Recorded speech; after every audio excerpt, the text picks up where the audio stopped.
حضرت موسیٰ علیہ السلام کو آپ لوگ جانتے ہیں نا بھائی، نام سنے گے نہیں؟ موسیٰ علیہ السلام کا نام سنے ہیں نا، الحمدللہ جلیل القدر پیغمبر ہیں۔ قربان جائیے، سفر میں ہے، تھک گئے، کئی گھنٹے چلے، پیدل چل رہے تھے، تھک گئے، اب پاؤں میں طاقت نہیں، بیٹھ گئے، رب کی بارگاہ میں دعا کری، مولا اب تیرے موسیٰ کو چلا نہیں جاتا، یا اللہ کوئی سواری کا انتظام ہو جاتا تو میرا سفر مکمل ہو جاتا۔ اللہ نے کہا موسیٰ تھوڑی دور اور چل، وہ جو پہاڑی ہے نا وہاں میرا ایک بندہ بیٹھا ہے، وہ تیری سواری کا انتظام کر دے گا۔ ماشاءاللہ، موسیٰ علیہ السلام نے کہا کہ مولا کوئی سواری کا انتظام ہو جاتا، تیری سواری کا انتظام کر دے گا، جا۔ موسیٰ علیہ السلام گئے، دیکھا کہ ایک نوجوان اللہ کی عبادت کر رہا ہے۔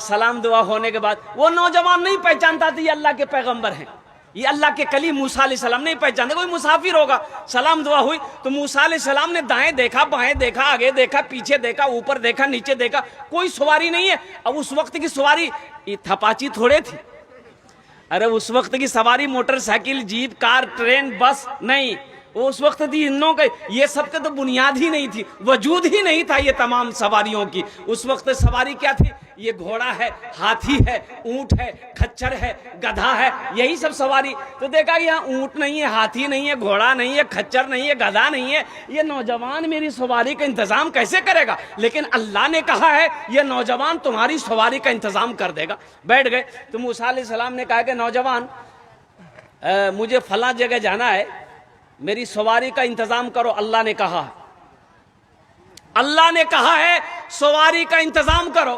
یہ نوجوان کہنے لگا کہ آپ کو کہاں جانا ہے؟ تو موسیٰ علیہ السلام نے کہا کہ مجھے فلاں مقام پہ جانا ہے۔ کہا کہ ابھی کر دیتا، ابھی سواری کا انتظام کر دیتا ہوں۔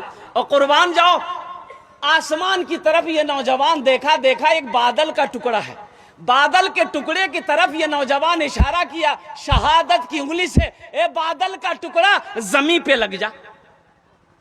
نوجوانوں سنو، ماں باپ کا مقام کیا ہے، سنو سنو، لاکھ تہجد پڑھ لو، اشراق پڑھ لو، چاشت پڑھ لو، اوابین پڑھ لو، صلاۃ التسبیح کی نمازیں پڑھ لو، قسم خدا کی ماں باپ ناراض ہے یہ ساری عبادتیں تمہاری بیکار ہے۔ ماں باپ راضی ہے، اللہ راضی ہے، ماں باپ ناراض ہے، اللہ ناراض ہے۔ پہلے روٹھے ہوئے ماں باپ کو منا لو، اللہ تم سے راضی ہو جائے گا۔ ارے سبحان اللہ بولا تھا ماشاءاللہ۔ تو موسیٰ علیہ السلام نے کہا، ہاں موے حیرت بن کر دیکھ رہے، یہ نوجوان نے کہا کہ بادل کا ٹکڑا زمین پہ آ لگ جا۔ زمین پہ وہ دھیرے دھیرے بادل کا ٹکڑا آیا، زمین پہ لگ گیا۔ تو موسیٰ علیہ السلام کو یہ نوجوان کہتا ہے حضرت اب اس بادل کے ٹکڑے پہ بیٹھ جائیں، اے بادل کا ٹکڑا یہ جہاں جانا چاہیں انہیں پہنچا دے۔ نوجوان کی زبان سے نکلنا تھا، بادل کا ٹکڑا اڑنا شروع ہو گیا۔ موسیٰ علیہ السلام ہوئے حیرت ہیں، اللہ کی بارگاہ میں دعا کری، مولا یہ نوجوان کون ایسا عمل کیا ہے کہ جس کے تابع تم نے بادل کے ٹکڑوں کو کر دیا؟ آخر کون سا عمل ہے، کون سا وظیفہ ہے، کون سی عبادت ہے، کون سا کام ہے؟ تو رب نے ارشاد فرمایا، اے موسیٰ یہ اپنے ماں باپ کا فرما بردار بیٹا ہے۔ سنو، یہ اپنی ماں کی بہت خدمت کیا ہے، اپنے باپ کی بہت خدمت کرتا ہے۔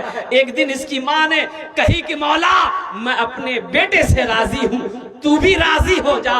اے موسیٰ سنو، یہ اپنے ماں باپ کو اتنا فرما بردار ہے کہ اس کی کوئی دعا رد نہیں کرتا ہوں میں جو بھی دعا کر دے میں اسے قبول کرتا ہوں۔ اے موسیٰ ابھی تو صرف انہوں نے بادل کے ٹکڑے کو حکم دیا، میں زمین پہ لگا دیا، قسم ہے میرے عزت و جلال کی اگر وہ آسمان کو بھی حکم دیتا میں اسے بھی زمین پہ لگا دیتا۔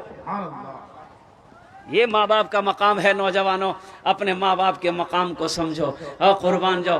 اس میں بہت سارے لوگ ہوں گے جس کی ماں نہیں ہوگی، جس کا باپ نہیں ہوگا۔ نوجوانوں ماں باپ کیا ہے ان کے دلوں سے پوچھو، جن کی زندگی میں ماں نہیں ہے، جس کی زندگی سے باپ عظیم جیسی دولت چلی گئی ہے، اور قربان جاؤ تمہیں آج قدر معلوم نہیں ہے، ماں باپ کا مقام معلوم نہیں ہے۔ اس لیے نوجوانوں اللہ نے یہ دولت سے اگر نوازا ہے تو ان دولت کو الحمدللہ ان کی قدر کرو، ان کی دعائیں لے کر جنت میں جگہ بناؤ، جنت میں محل بناؤ۔ ماں آنچل اٹھا کر دعا کر دے گی، اللہ تیرے تقدیر کو بدل دے گا۔ باپ دعا کر دے گا، اللہ تیرے مقدر کو بدل دے گا۔ انشاءاللہ ماں باپ کی خدمت کرو گے، کتنے لوگ تیار ہیں؟ انشاءاللہ الحمدللہ۔